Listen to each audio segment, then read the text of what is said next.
Alright, I have a quick, easy way to get rid of hiccups anywhere you're at for free. Quick and easy. All you need is a finger. As long as you have one finger, you should be good to go.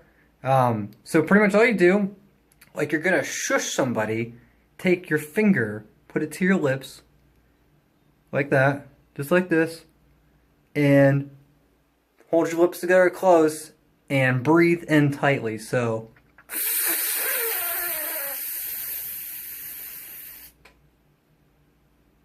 and then let go. So like you're gonna shush, put your finger on your lips, lips tight, breathe in solid for like, I don't know, just a good solid breath, and then hold it in for like 3 seconds, let it go, and hiccups gone. Hiccups gone. That's it.